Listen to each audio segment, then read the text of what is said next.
This is the X-Zone Broadcast Network, broadcasting worldwide on broadcast affiliates and satellite program providers, including CNN Broadcast Network, Sirius Satellite Network, Star Media, Good News Radio Network, Angel Broadcast Network, Wiki Broadcast Network, and WPBN TV. For more information on the X-Zone Broadcast Network, visit us at www.xzbn.net.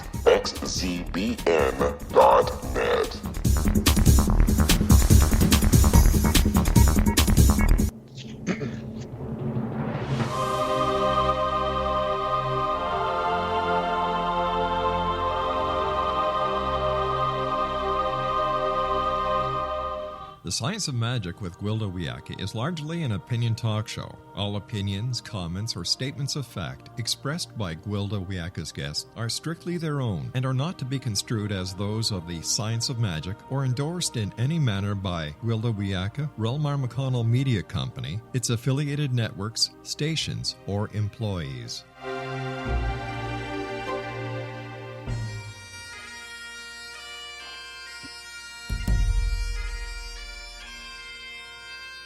Welcome to the Science of Magic with Gwilda Wiyaka, a program dedicated to uncovering the unified nature of reality and humanity's ever-evolving place as truly galactic beings.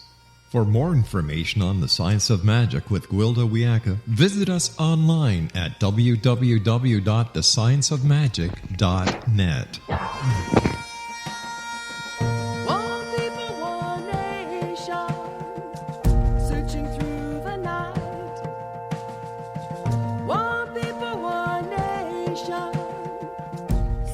Hello, dear friends, and welcome to the Science of Magic, where we combine the science and magic of today's challenges to co-create new solutions and promote evolutionary thinking.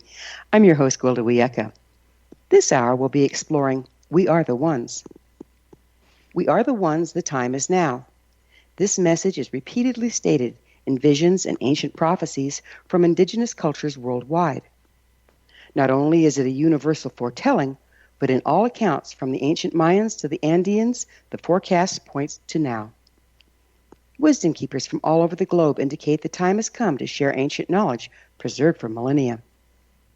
During the long dark, time of low frequency and polarization, the ancient wisdom was split apart and cast to the four corners of the earth. The mind ruled while the heart languished. Now is the time to reunite the sacred knowledge so we may once again live from the heart. Only then can we re-enter the circle of life and live as one with all of our relations. But what does it mean to live from the heart? What is this ancient wisdom? Who all has preserved it? How can ancient indigenous knowledge and living from the heart get us out of this modern mental mess we find ourselves in? Or can it? Our guest this hour, Jeffery Wium, may have some answers to these seemingly unanswerable questions. Jeffery departed a 20-year career in media production to better understand and integrate the magical ways of life he encountered in the world. In 2006, Jeffery founded the Wisdomkeepers Project, now in its 12th year. Its program and retreat offerings blend Western holistic paradigms with the workings of the Andean Holy Mountain Tradition, energy medicine, quantum healing, psychosomatic bodywork, Reiki, Qigong, meditation, yoga, sound therapy, conscious parenting, Indigenous Living, philosophy and vision quest protocols, initiations, and interdenominational ministry. Jeffery is the producer of the film Wisdom Keepers, Paqo Andino. His website, wisdomkeepersproject.org. Jeffery, thanks so much for joining us on the Science of Magic. Oh, thanks for having me. So tell me, did I butcher the name of your film? No, perfect. Thank you. Okay. I was struggling over that one. Yeah. So what is that, the Paqo Andino? Paqo Andino, the name Paqo denotes the wisdom keeper. It's a master of living energy, you can say, one that has gone through the process of harmonizing with earth and the sky, through the process of getting rid of the things that are out of harmony within themselves. And what is left after that is creation itself. Amazing. Well, let's start out by defining the term wisdom keepers. Wisdom keepers, I would say, is someone who has gone through their own experiential reality and gained knowledge, and then through the application of that knowledge, contained wisdom of how things work and don't work, and that can either be passed down through the initiation process from a maestro to an apprentice, or it can just simply be kind of, as the Buddha said, fall down 7 times, get up 8, and then what's left over is the ability to walk down the sidewalk and walk around the pothole instead of going through it. Well, there's a lot of us doing that falling down part right now, isn't there? Oh, myself included. Yeah. Well, I'll see you in the pothole, huh? Okay, sounds good. Are the wisdom keepers coming? Why are they coming forth right now to share their knowledge? Well, there's a prophecy that's longer than 13,000 years old, and that's half of the procession of equinoxes, as it's called, the 25,920-year cycle of our Milky Way galaxy, making one revolution on itself. And so at this time, they realized that the Westerners, or what they call their younger brothers and sisters, their siblings, would mature to a point experientially where they had realized that it wasn't working, and they would start to choose truth over power. So the wisdom keepers are saying at this time, there'll be those from the north that find the light from the darkness of their time, or will be alchemists and be able to see into a situation, choose love, and then bring it to another resonance level. Well, we're going to have to take a commercial break, after which I'd really love to talk about this time that we find ourselves in. Jeffrey and I will return shortly, so don't go away. You're listening to The Science of Magic. Our current episodes are aired daily on the X-Zone Broadcast Network, xzbn.net. In service to our listeners, prior innovative episodes can always be accessed free of charge on our website, thescienceofmagic.net. The Science of Magic is proud to be produced by REL-MAR McConnell Media Company out of Hamilton, Ontario, Canada.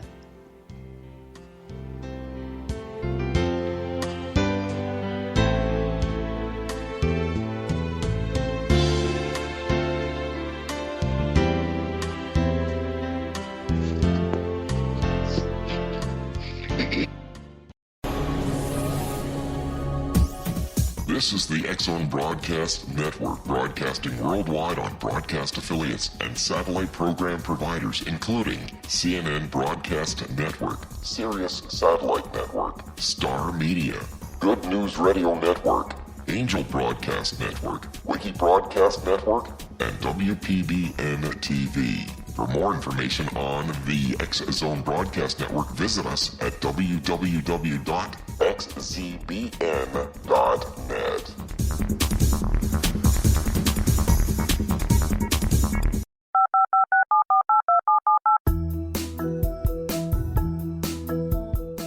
Did you know that when you're on the road with limited data or Wi-Fi, you can still listen to the X-Zone Radio Show with Rob McConnell, The Science of Magic with Gwilda Wiyaka, X-1, Dimension X, Space Patrol, and every minute of the X-Zone Broadcast Network by calling 213-401-0080, courtesy of Audio Now. No smartphone, app, or internet needed. It saves your data plan, and it's free if you have unlimited minutes. Call 213-401-0080 to listen on any phone, anytime, anywhere. Remember, 213-401-0080 for the best of the paranormal, parapsychology, and sci-fi radio programming anywhere, 24/7, 365.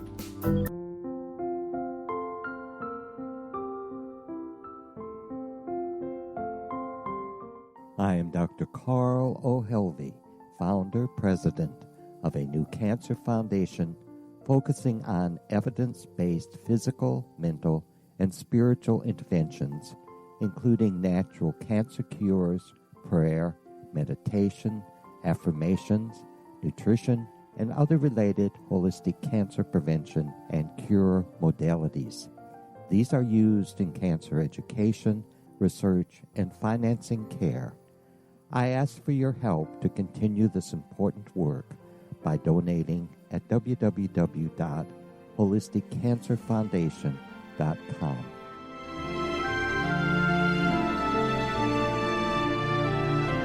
Hello, I'm Pete Marsh. With my daughter Justina, we will be presenting the new radio show, Too Good to Be True.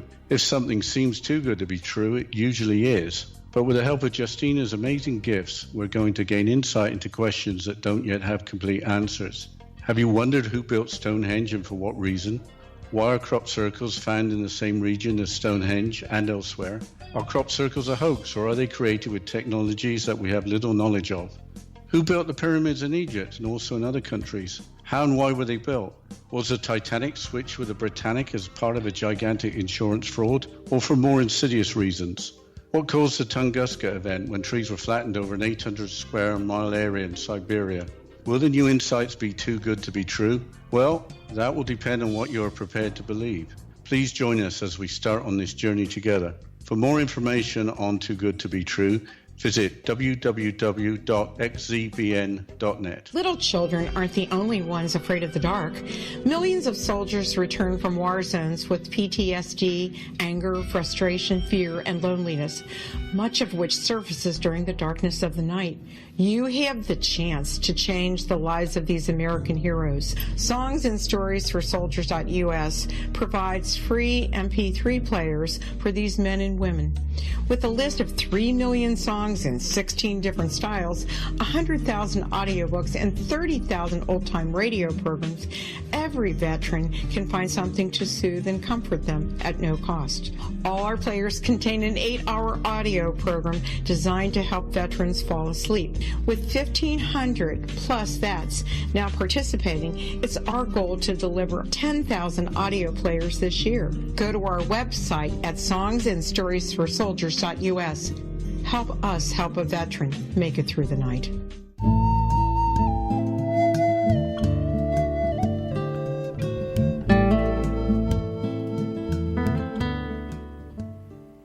Welcome back. This is The Science of Magic, dedicated to unification and evolution of consciousness.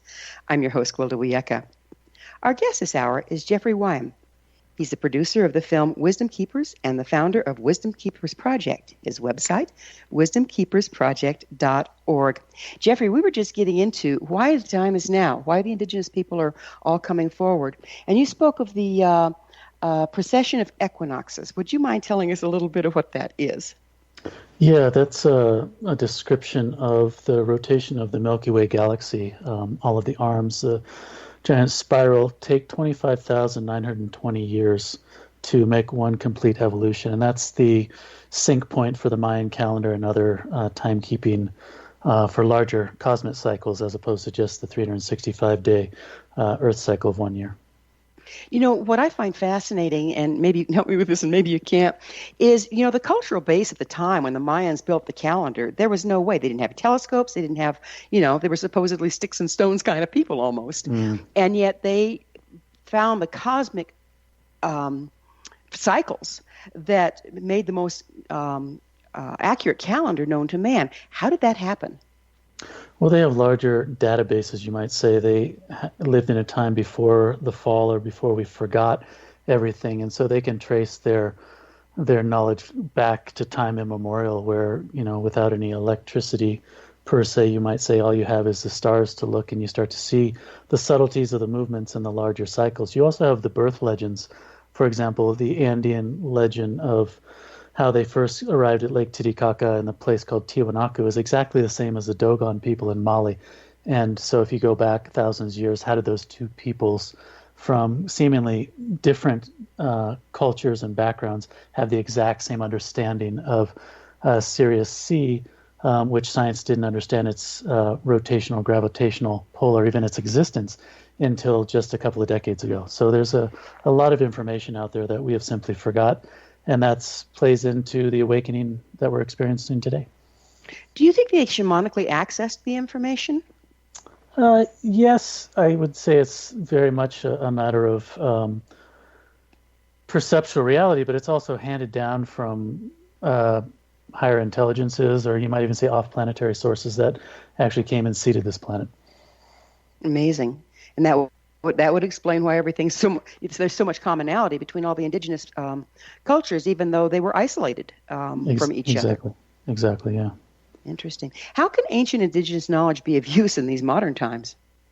Well, I find that in modern times there's a lot of gaps. You know, growing up in the West myself, there was a lot of things that just weren't addressed, and that actually led to a great frustration because it was trying to find something that wasn't on the shelf in the supermarket, so to speak. And what I found after a decade or so of studying indigenous ways is that those heart ways or heart forms fill the gaps of modern life. So one of the prophecies in the Andes is, excuse me, is that when the eagle and the condor, the mental intelligence and the emotional intelligence fly together again, then humanity will come back into balance. So it's really learning how to use the heart intelligence as the main point of reference and use the mind for the intelligent tool that it is, but not the other way around. In the West, we tend to identify ourselves, who we are, by what we do and what we think, and we can get out of balance that way.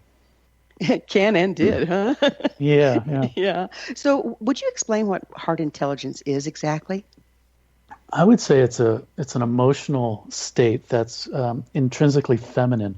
And one of the aspects that we have lost is this masculinity, or we've lost the femininity to a masculinity or a dominance, a warring type of paradigm. And we've just simply swung from one side to the other, and now we're coming back together. So the feminine is coming back to take its position, but not in an overtaking, but in achieving a balance so that the sacred feminine come forward and stand up in her own light, and the sacred masculine can come forward and stand up in his light, so to speak.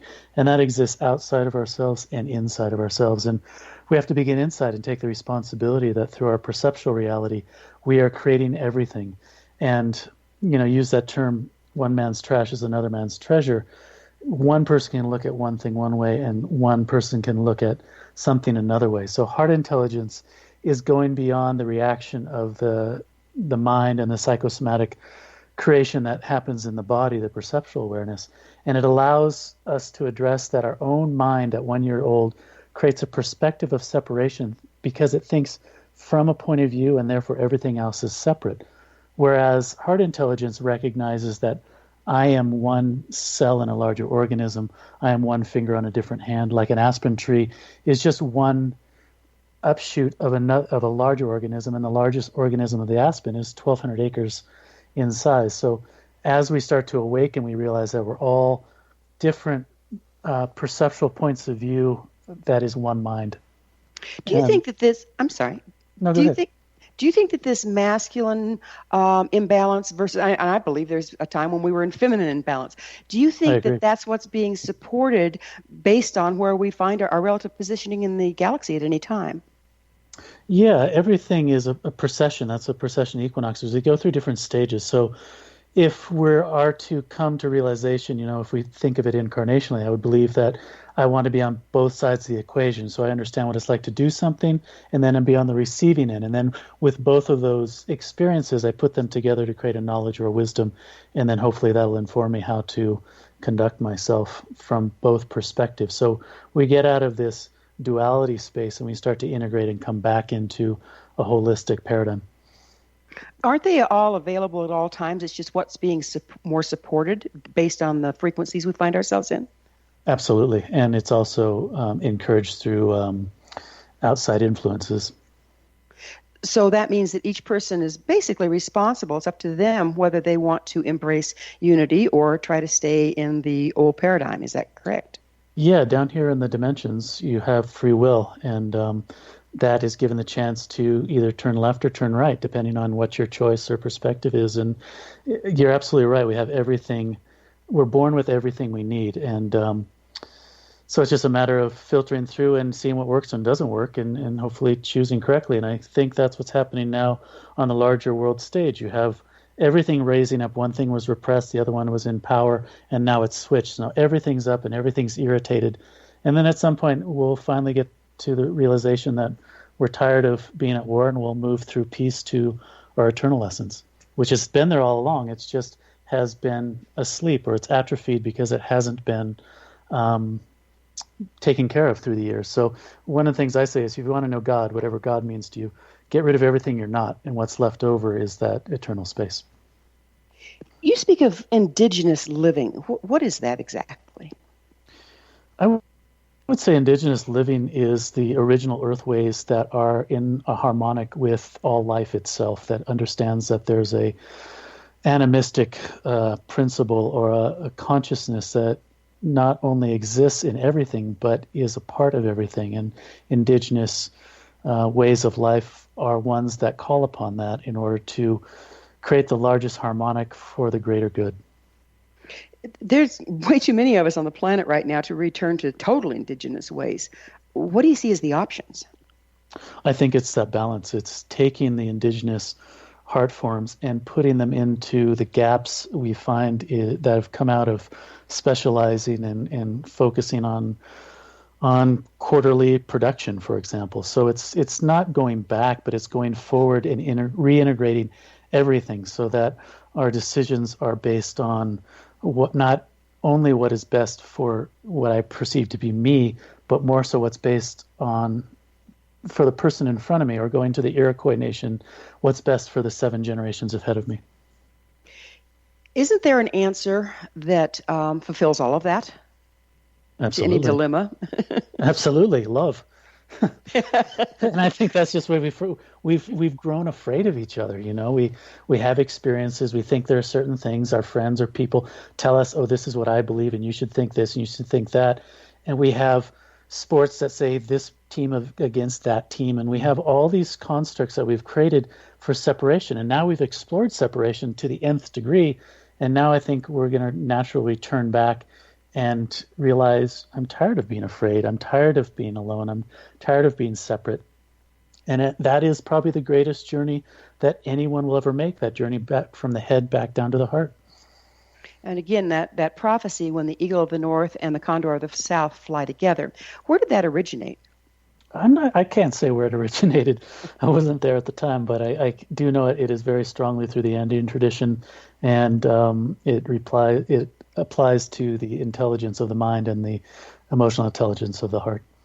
And so many have translated as, this national war against this one and this and that and the next thing. You know, they try to look at it as a global political thing, but it never seemed like that to me. It always seems like the head and the heart. Yeah. I would say it originates from the idea that we know the galaxy is going through a time of separation, only to return again to the light once we finish that part of duality. Mm. You know, the true nature of reality has been coming into question as of late. Do we create our perceptual reality? I think so. I think, if we look at it scientifically, science recognizes that the mind itself, as it develops around 1 year of age, as I was mentioning earlier, creates a perspective where they say, this is me and that over there is something else. And that initially causes that sense of separation. And then dualistic experiences and influences in our environment tend to cause us to think in those terms. And then everything is supported and goes along that path. And after a while, we have this situation we've created, which is wholly unto itself. There's a saying that everything is an unfoldment of creation. And so everything has its place as an opposite so that we can find the middle way, as what Buddha was talking about, for example. It being cyclic, there is no right or wrong, simply where you find yourself in the galaxy at any given time. And the experience there? Is up to the chooser. That goes back to the free will we were talking about. There is no right or wrong. There's just information, I feel like if I hadn't fallen down, if I hadn't hurt myself, hurt others, had situations that were very difficult, I would have never had the opportunity to say, hey, that doesn't work. I want to try something different. So I find it's very important not to think in terms of mistakes or right and wrong or up and down, but I think of like Rumi's, there's a field out and beyond right and wrong, I'll meet you there. And that's a really beautiful place that needs to be, I think, instructed down to our very basic levels in elementary school. So we start out in these paradigms instead of having to run into walls at 100 miles an hour and lay down and recognize that the accident or the illness or the heartache or whatever it is we're experiencing is actually an ally of consciousness that's helping us to awaken, to give us a perspective of what may not be working or what may be painful so that we try something new. I know as a parent, I always tried to allow my children to make their mistakes while they were under my wing and just say something along the lines of, well, that didn't work so well. How would you try that next time? Yeah, I think we need to be easy with ourselves and realize, okay, that doesn't work. And instead of being embarrassed or even afraid that we may lose a job, lose a friend, lose face, whatever it is, sit in the kind of the humility of, wow, that didn't work. And, I think we're suffering from a drunkenness of our mind right now on a larger scale. I know that when I'm in my... We're going to have to pick up on the drunken mind on the other side of a short pause. Okay. Jeffrey and I will return to our discussion on the other side of this break, so don't you go away. We're coming to you through the X-Zone Broadcast Network. Don't miss the other fine shows and hosts on xzbn.net. You're listening to The Science of Magic, your resource for creative solutions in a changing world, thescienceofmagic.net.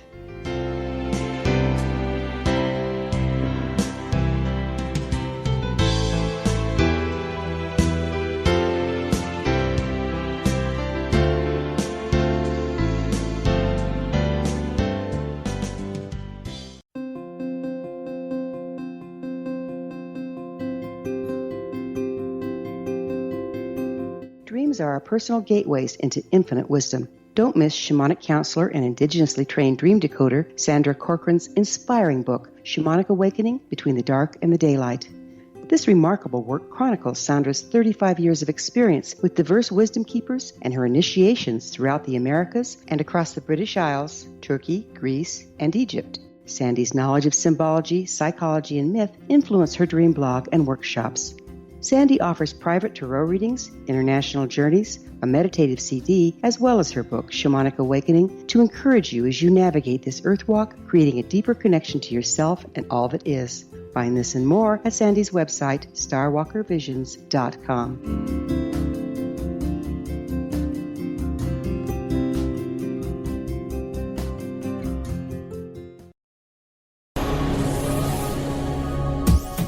This is the X-Zone Broadcast Network, broadcasting worldwide on broadcast affiliates and satellite program providers, including CNN Broadcast Network, Sirius Satellite Network, Star Media, Good News Radio Network, Angel Broadcast Network, Wiki Broadcast Network, and WPBN TV. For more information on the X-Zone Broadcast Network, visit us at www.xzbn.net.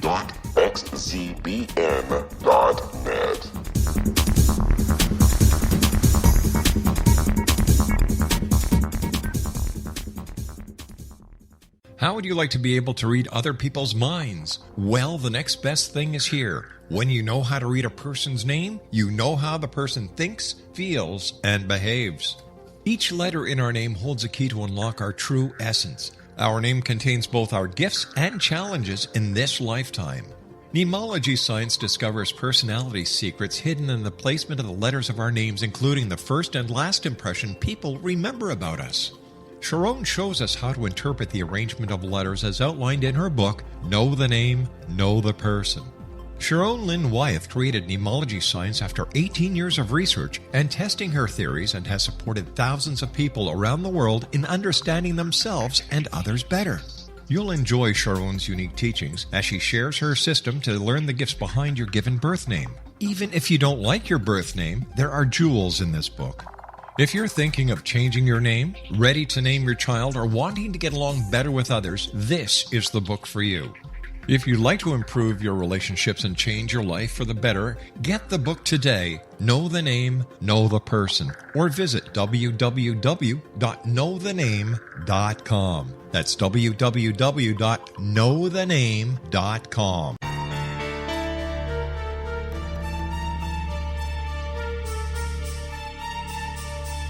Hello, I'm Justina Marsh, and with my dad Pete, we are going to present a new show called Too Good to Be True. Together, we are aiming to discover more truths about this world and beyond. Do you have unanswered questions about the world?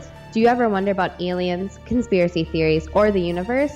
There are many shows discussing subjects such as pyramids or UFOs, but we want to relay this information based on our own research, including from spiritual means. Hopefully, listeners will be helped with their own beliefs and will appreciate the psychic insights that add to the previous research and information. We both look forward to sharing this insight and beginning this journey with our listeners. Visit xzbn.net for more information about when to listen.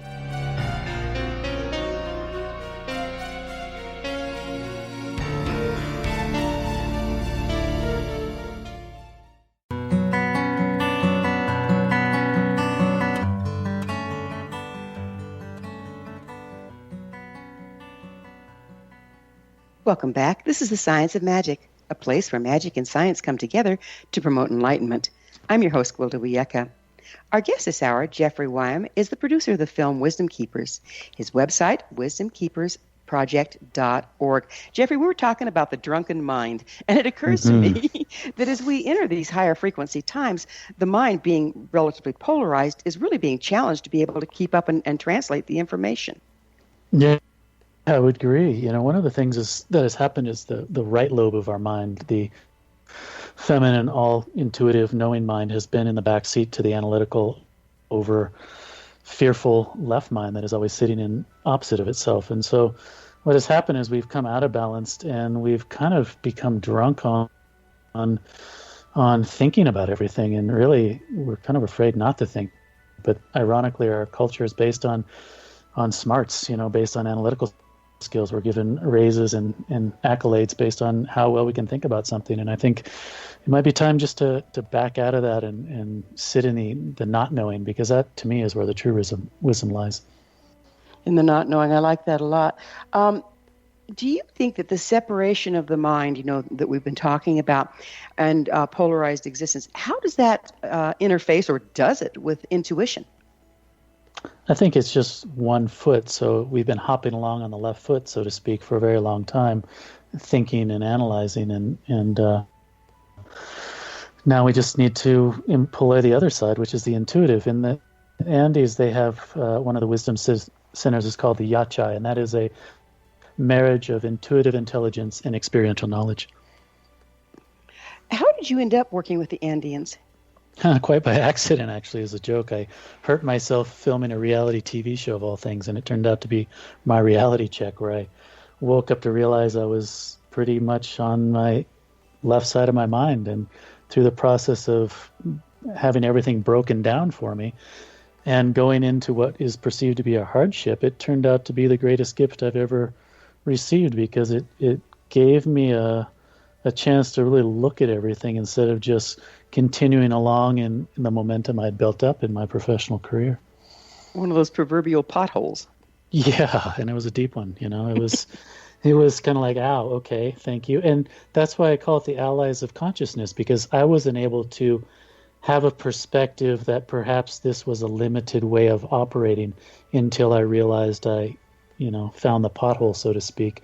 And then that was the thing that helped me realize that I needed to do something different. And that was the real gift. And I think in our culture, we don't look at those events for what they are. And in the same way, we're not supported while we're having a breakdown. Whereas in indigenous cultures, the whole clan comes together and supports the mental breakdown, for example, as a visioning process, or the fever as a visioning process. So we need to realize that illness is simply a breakdown in communication between the soul through the photonic light that informs our DNA, that informs our organism, that grows our body. And when we have a breakdown in the nutrient, so to speak, the actual frequency of light from our soul, our body goes into imbalance, and then we have health problems. And that is part of the wisdom that's contained in the ancient ways that modern medicine, for example, just hasn't come to realize yet, and is in the process. And it's beautiful, because the new physics and the mystical ways are having a very beautiful dance right now. Yeah, science and magic are on a collision course, aren't they?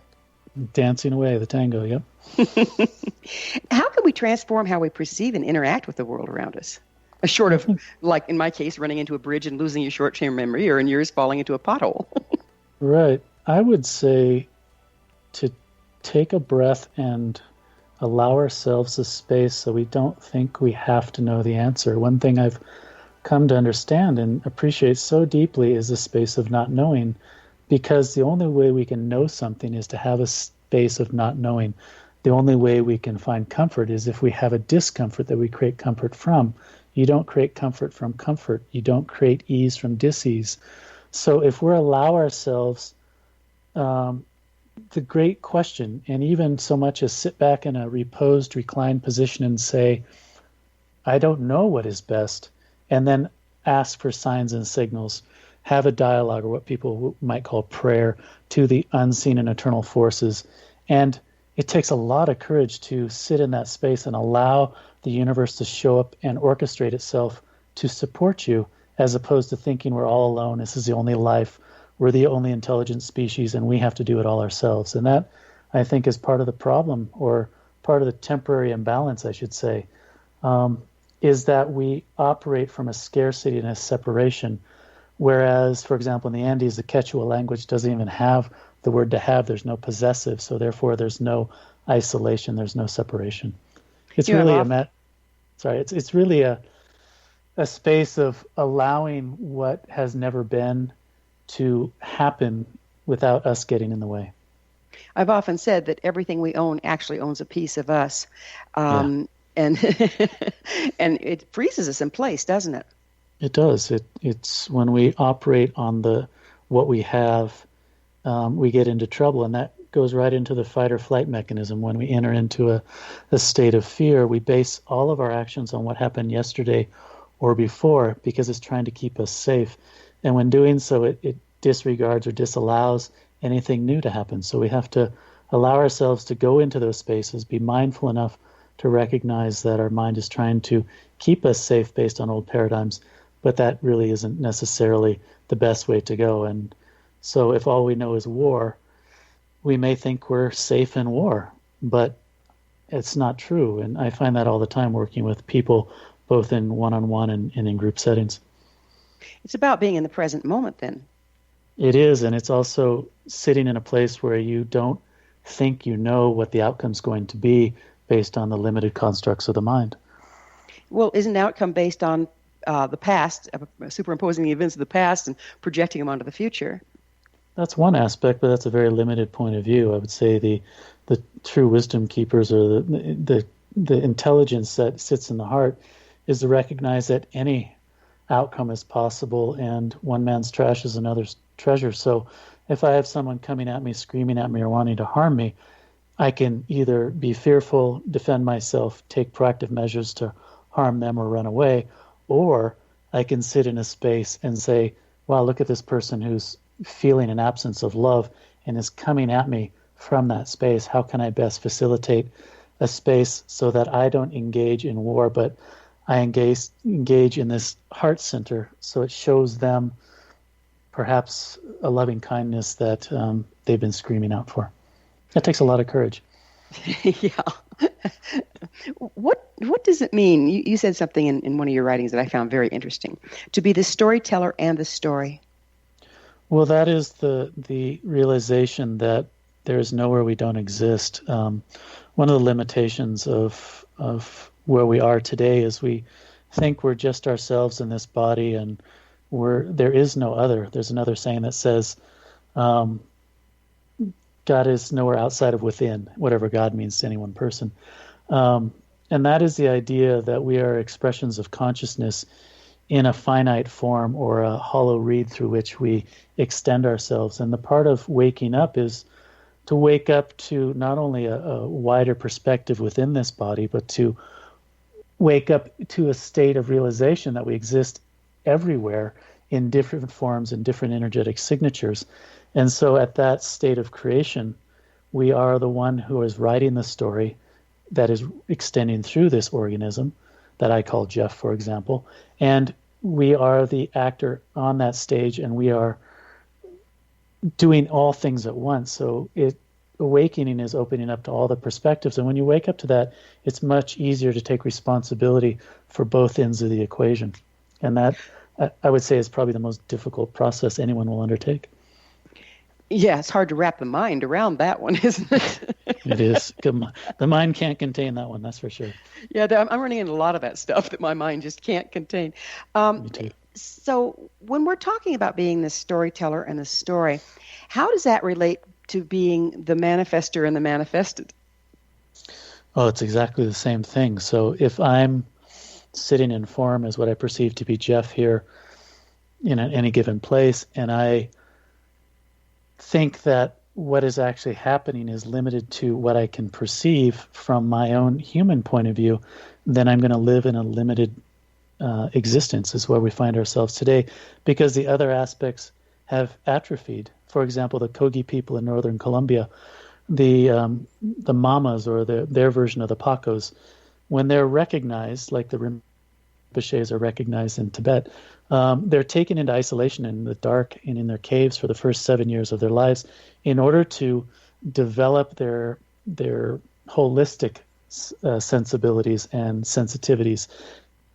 And then after that, they're introduced to their third dimensional or 5 elemental senses. And that way, their basis of reality is based on much more esoteric reality. So it depends on our training, I think we just are running on a couple of cylinders, you might say, here. Absolutely. So, short of being locked into a cave the first years of our lives, what's involved? How can we awaken to consciousness?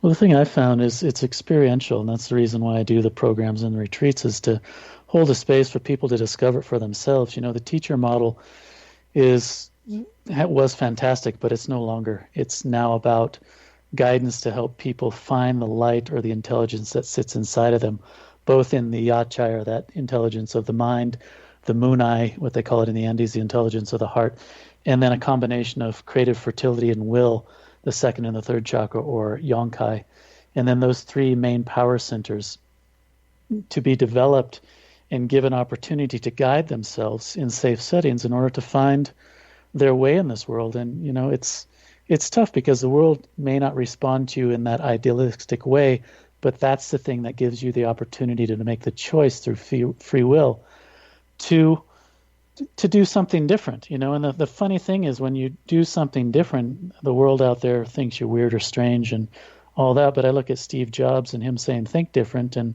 a decade later or so, 2 decades later, now the world is different as a result of his courage to do that. I could call it the Galileo effect. The world is round and not flat. There's always an opportunity to engage something from a loving presence.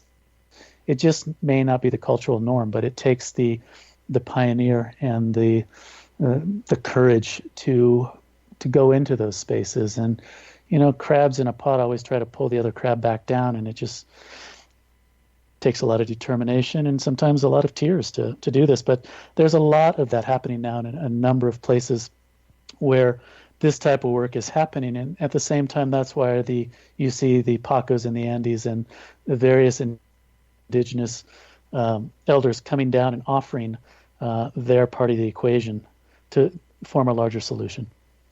Yeah, it's amazing. I was at the Star Knowledge Conference, and there was a whole bunch of, I was presenting there, a whole bunch of indigenous people bringing their rendition of the same thing. It was just fascinating to watch, just fascinating. Well, we're going to have to take another short break. On the other side of it, I'd like you to tell me what a Paqos is, if you don't mind. No problem. Great. Thank you so much. Jeffrey and I will be back shortly, so don't leave us now.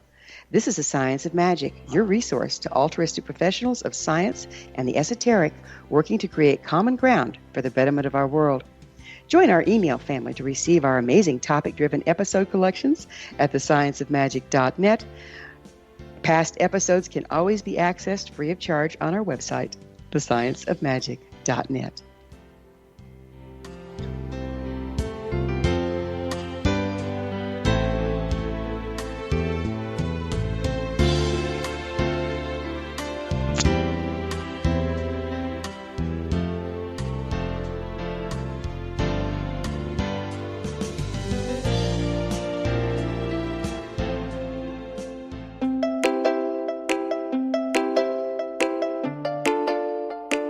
Are you curious? Do you want to learn more about how the world works and have fun at the same time?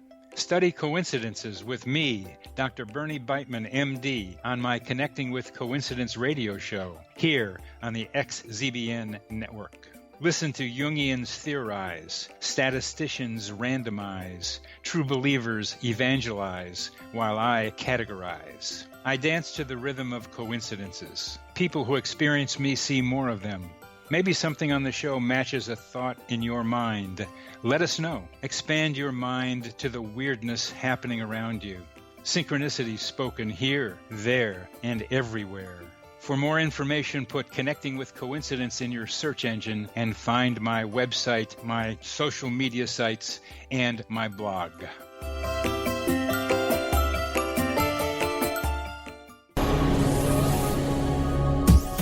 This is the X-Zone Broadcast Network, broadcasting worldwide on broadcast affiliates and satellite program providers, including CNN Broadcast Network, Sirius Satellite Network, Star Media, Good News Radio Network, Angel Broadcast Network, Wiki Broadcast Network, and WPBN TV. For more information on the X Zone Broadcast Network, visit us at www.xzbn.net.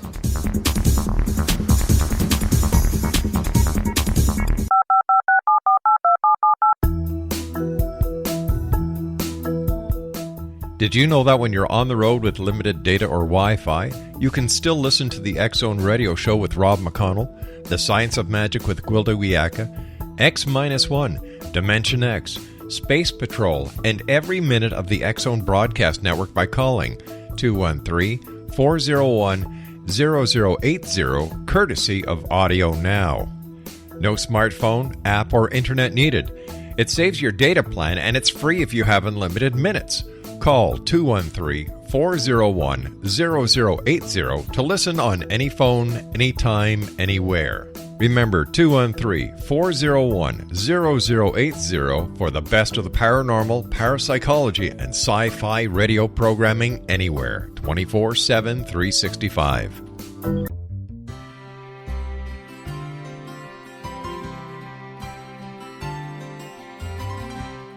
True healing must address 4 levels: physical, emotional, mental, and spiritual, for us to live joyful and productive lives. We tend to treat 3 of the 4, leaving the spiritual languishing. If you're tired of the same dysfunctional patterns cropping up in your life, Soul Balancing is for you.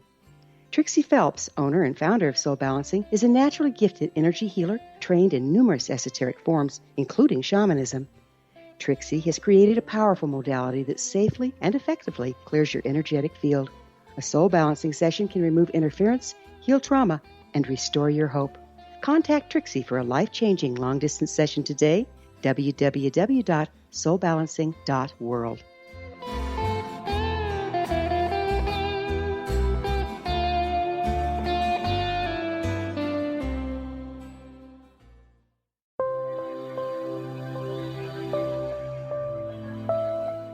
There's a legend shared by many indigenous cultures of a time when the nations were cast to the 4 corners of the world. Each nation was given a body of sacred knowledge that held a different portion of the truth to preserve. True reality could not be known until all the nations reunited, combining the information. If a single one was missing, the world could not be reborn and darkness would prevail. The Science of Magic Radio is dedicated to reuniting the sacred knowledge. With the understanding, none of us has all the answers, but together we can open new perceptions and possibilities. Through our combined vision, the world can be reborn into a place where darkness no longer prevails. Join me, Gwilda Wiyaka, and the Science of Magic daily on the X Zone Broadcast Network, xzbn.net, or visit us at thescienceofmagic.net.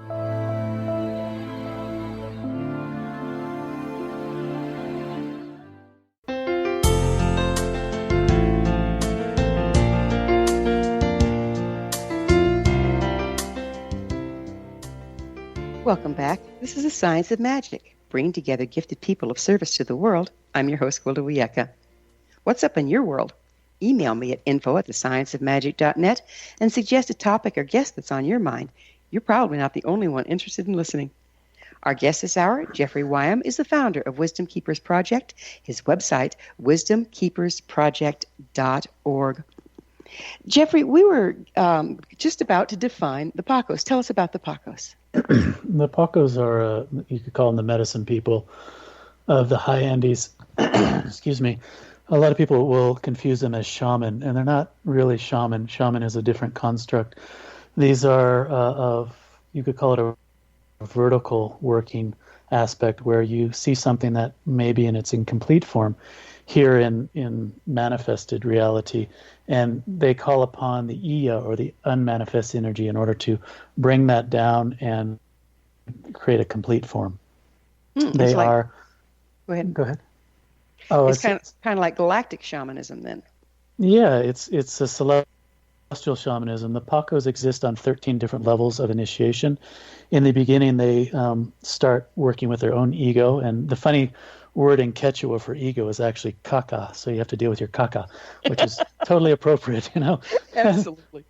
And then once you work that, you work through the shadow side of power, and then you start to work with herbs and medicines and minerals and the plant kingdom and things like that. And then you start to work with the mountain spirits. Those would be celestial beings that occupy the mountains, otherwise known as Apus in the Andes.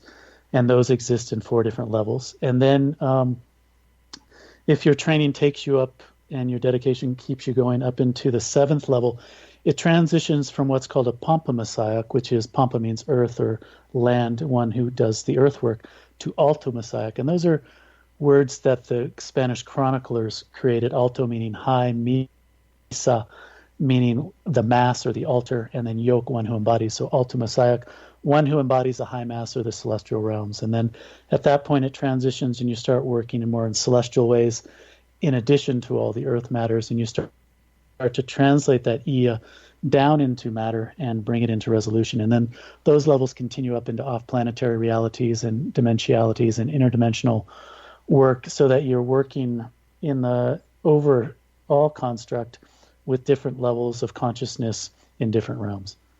Well, the Lakota have a ceremony that they do every year. They still do it, actually, in the Black Hills. And that's why the Black Hills was such a bone of contention as far as their Holy Land went, because they have spots on the land that correspond to constellations.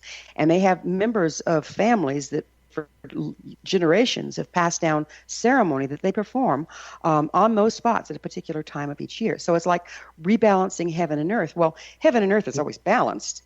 It's a matter of rebalancing the people to the energies of heaven and earth. Sounds like That's what the Paqos do as well.